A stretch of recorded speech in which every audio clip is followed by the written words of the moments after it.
За сайн байна уу. За өнөөдөр миний уншсан номын дотор хамгийн чухал нэг номын талаар ярив. Миний амьдралыг харах үжлийг өөрчилсөн ийм нэг гайхамшигтай ном байдаг. Энэ номын талаар хэжээж оройтхгүй мөрөөдөл биелүүлэх шидэтлэхүүр дээр танилцсан байж байгаа. За энэ ном болвол Бяцхан хун тайж гэдэг ном юм байна. За нэг бяцхан хун тайж байж. За ер нь хун тайж гэж хэлэхээсээ илүү ердөөл нэг залуу хүүхэд байсан байна. За энэ болвол харь гараг дээр амьдардаг юм байна. За энэ харь гараг дээр нь ерөөсө хинч байхгүй. Ганцхан одоо энэ бяцхан хун тайж амьдардаг. Гэхдээ яг үнэхээр ганцаараа нүг бол бас биш. Нэг сарны жижигтэй хамт амьдардаг байсан юм байна. Гэхдээ энэ сарны цэцэг нь болвол маш нарийнхан иштэй. Их хэврхэн гэсэн ч гэсэн маш онцгой содон. Ийм сарнайтай байсан байна. Тэгээд Бяцхан хаан хүү болвол өдөр бүр энэ сарны цэцгэн услан салханаас хамгаална. Чаг хогчаагийг хамт өнгөрөөдөг байсан байна. Гэсэн ч гэсэн энэ сарны цэцэг нь болвол ирэх тэгээд аашлах болгон жишээ намаас хамаардаггүй, халамж тавьдаггүй гэж тунрахдаг байсан байна. За энэ гомын үг нь болвол хаан хүүгийн сэтгэлийг шаналгадаг байсан байна. Тэгээд байнга одоо өөрийнхөө л чатхын чинээгээр халамж тавьдаг байсан байтал халамж тавьдаггүй гэж гомдолдог байсан учраас хаан хүү нэг өдөр тэсгэн болоод сарны цэцгээ орхоод өөр харь гаргуудаар тойрж явсан. Ингээд янз бүрийн гаргууд дээр очсон. Янз бүрийн амьдралтай байсан. Зарим гаргийн хүмүүсүүд нь болвол аим хаваан гэж хэлсэн. Зарим харь гаргийн хүмүүс нь нэр төр хөөжилдсөн. Гэх мэтэр зарим нь сэтгэлийн готролд орж амьдралаа мартсан. За ийм хоосон хүсэл тэмүүлэлтэй алдаа дутагдaltaй амьдралуудыг хараад хаан хүү маш их бодсон байгаа юм. Тэгж явсаар байгаад эцэст нь энэ манай энэ гарах дэлхий дээр ирсэн. Тэгсэн дэлхий болвол ерөөсөн мянган сарны чигтэй тэд дүүрэн сарны чиг ургачихсан ийм гарга байсан. Тэгээд энэ сарны чигүүдийг хараад хаан хүү болвол сэтгэлийн готрол орсон. Яагаад гэвэл өөрийнх нь гарга дээр байсан сарны чичгийг чорын ганч онцгой гэж бодож ирсэн. Гэтэл ерөөсөн чорын ганч байгаагүй, онцгойч байгаагүй.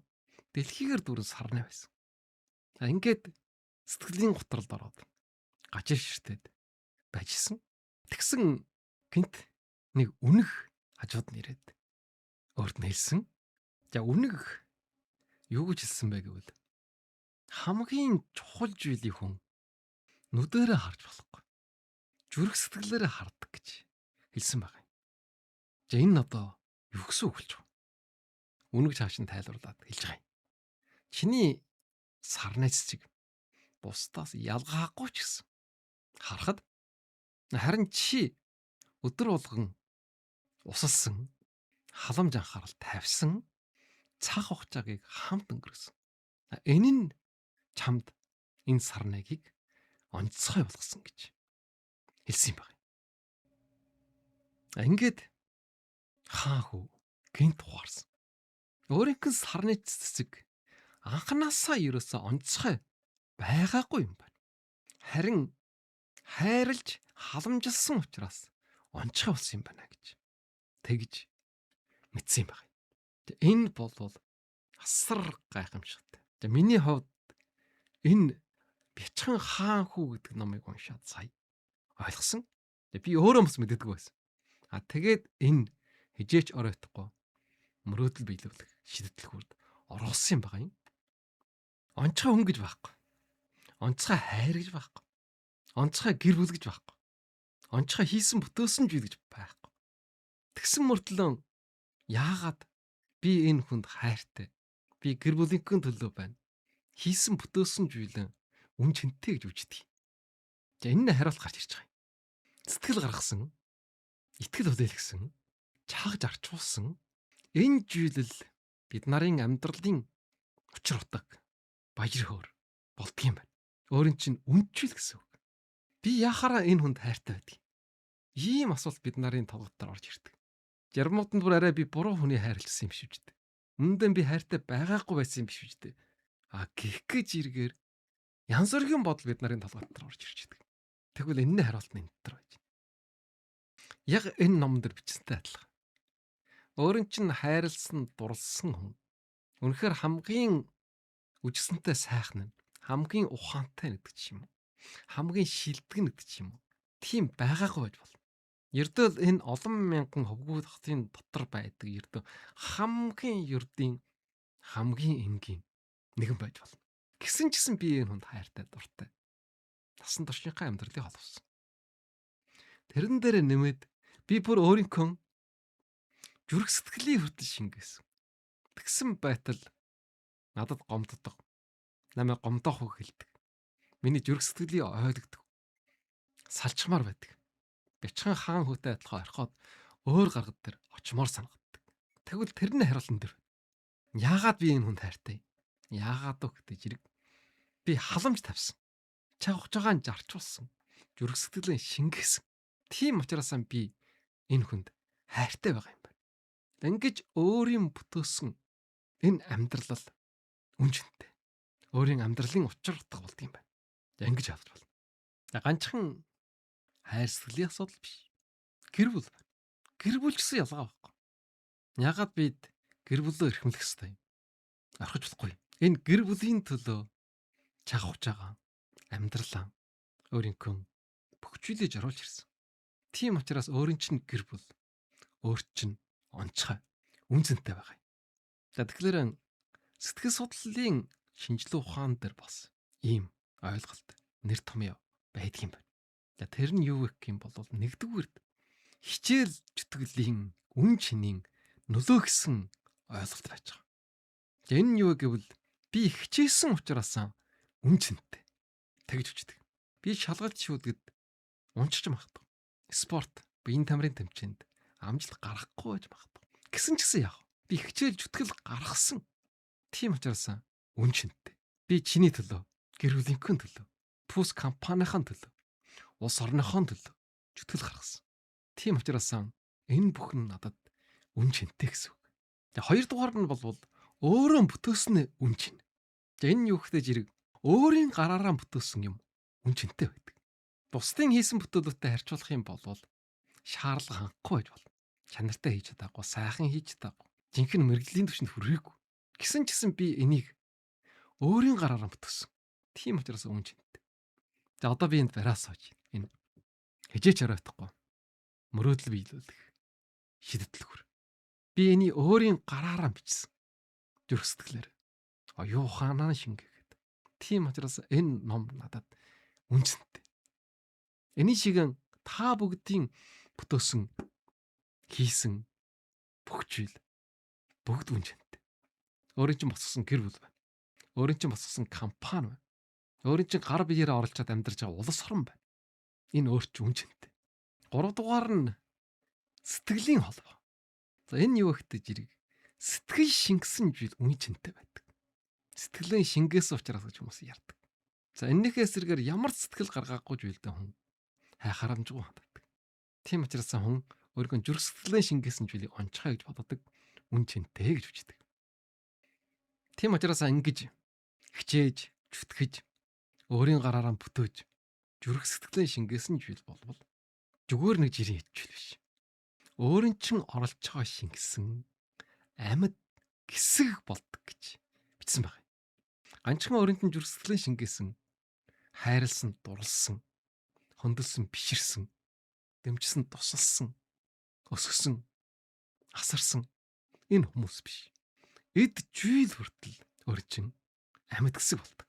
За энэ номон дээр хэлж байна. Өөрөө бүтээсэн учраас хайрладаг. Чаг хугацаа зарчулсан учраас хадгалдаг. Сэтгэл шингэсэн учраас салж чаддаг гэж бичсэн байна. Бячхан хун тайж номыг аваад дэлгэрүүлээд унших хэрэгтэй. Гэсэн мөртлөө тэр номон дээр ийм сэтгэлжийн тайлбар байхгүй. Бичгэн хун тайжин гүнд нэвтэрсэн тайлбар гэж өвхөн энэ хижээч оройтхгүй мөрөөдөл биелүүлэх төлхөр дээр олж уншина. Хэрвээ энэ номд орсон энэ бүлгийг унших юм болвол бид нар яагаад хүнд хайртай болдгийг, гэр бүл үнжинтэй гэж үждэг юм, өөрийн хийсэн бүтээсэн бүтээлдэн хайр сэтгэлтэй байдаг. Энийг ойлгоно. Тэр өөрийн чинь дурлсан хүн, тэр өөрийн чинь бүтээсэн бүтээл онцгой учраас биш. Үнэхээр гайхамшигтай сайхан хүн байсан даа биш. Давтагдшгүй сайхан бүтээл тойрсон даа биш. Яагаад бид нар хайртай юм? Яагаад над үнцэнтэй юм? За энэ болвол өөрөө зүрх сэтгэлийн шингээсэн чаг ухажаагаа жарчулсан. Хичээж зүтгэл гаргасан, халамж анхаарал тавьсан. Энэнтэй ч холбоотой. Өөр юу ч биш. Энийг ойлгосон. Энэ болвол миний өөрийн хувьд амьдралын хамгийн том сургаамжтай жохол хичээл хүмүүжил байсан. За дараа нь бас маш чухал нэг зүйлийг хэлсэн байж байгаа. Бид нарын дотоодод байдаг жинхэнэ бий болвол хижээч гаднын үнэлгээ бусдын шалгуураар бүтдэг. Харин ба шүү дээ. Юунд сэтгэлээ шингэсэн? Юунэ төлөө жовж? Юунэ төлөө баярлж? Юунд итгэж ирсэн? Энэ л жинхэнэ бид нарын амьдралын утга, жинхэнэ биеийг бий болгодог гэж байна. Бие гэж юм бэ? За энэ тодорхойл гэсэн үг. Магадгүй өнөөдөр ямар ч учир утгагүй юм шиг санагдаж магадгүй. Амьдралаас уядаж байгаа хүмүүс олон байна. Гэтэл өөрийн чинь тэр хичээж зүтгэж чах ухажаагаа жарчуулж байгаа хүчтэйгүүрээ шингээж тэр жил нэг л өдөр өөрийн чинь амьдралын хамгийн үн цэнтэй хэсэг болж аварна. Тэрийг бид нар өөрөө онцгой болгож байгаа. За энэ цохолыг, энэ номыг бичих үед олон удаа сэтгэлээр унжижсэн. Жаргамхаж ирсэн. Гэтэл тэр бүх бэрхшээлүүдийг давтуулаад ном болгоод хэвлээд өнөөдөр энд ингээд бариас сууж. Үнэхээр бид нар өөрөө л хичээж зүтгэлээрэн, зүрх сэтгэлээрэн онцгой болгодог гэдгийг энэ номоор миний хувьд мэдэрсэн. Тэгэхээр жинхэнэ бие гэдэг бол ямар ч үед чаг ухажаа зарчуулаад, юунд зүрх сэтгэлээ зориулаад, юунэ төлөө нуурахгүй, буужгүй тэмцэж ирсэн юм бэ. Тэр бүхнөөс л жинхэнэ бие бүтэж бий болт юм байна. Тийм учраас хүн бүрийн амьдралд энэ номон дээр гарсантай адилхан нэг сарны цэцэг байдаг. Өөр хүмүүсэд анжааргаддаггүй ч гэсэн өөрийн чинь зүрх сэтгэлд ургаж идэг, гэрэл түлж идэг тийм нэг сарнайч байдаг. За тэр болвол өөрийн чинь гэр бүл байж болно. Өөрийн чинь бүтээл байж болно. Би энэ бичгэн хун тайж гэдэг номыг уншснаас хойш гэр бүлээ улам илүү хайрлах болсон. Улам илүү халамж тавьдаг, чагавх жааж арч болдог. Гэр бүлийн төлөө хичээж зүтгэдэг болсон. За энийг бас өөрийнхөө амьдралын учир утга гэдгийг ойлгосон. Энэ миний өөрийн амьдралын хамгийн үн цэнтэй хэсэг юм байна гэдгийг бас мэдэрсэн. Тэрэн шиг хажуугаар нь өөрийнхөө хийж гээ ажлыг бас тэгж ойлгодог. Тэгж хүлээж авдаг болсон. Тийм учраас өөрийн чинь амьдралд байдаг тэр сарныг хижээч орхиж болохгүй. Хижээч үнгүүдүүлж болохгүй. Энэ сарныг хайрласнаар өөрийгөө хайрлж ийн гэдэг мэдсэн. Өөрийнхөө үн цэнийг хүлээн зөвшөөрж ийн гэдгийг ойлгосон. Тэгэхээр өөрийгөө үнэлнэ хайрлана гэдэг чинь өөрийг чинь үн цэнтэй болгож байгаа тэр сарныг хайрлна гэсэн үг юм байна. За тэгвэл өнөөдөр хижээч оройтхгүй мөрөөдөл биелүүлэх шидэтлэхүүр номд орсон өөрийн амьдралын утгыг бүтөө гэдэг хэсгийг уншиж танилцууллаа. Анхаарал тавьсан та бүхэнд маш их баярлалаа.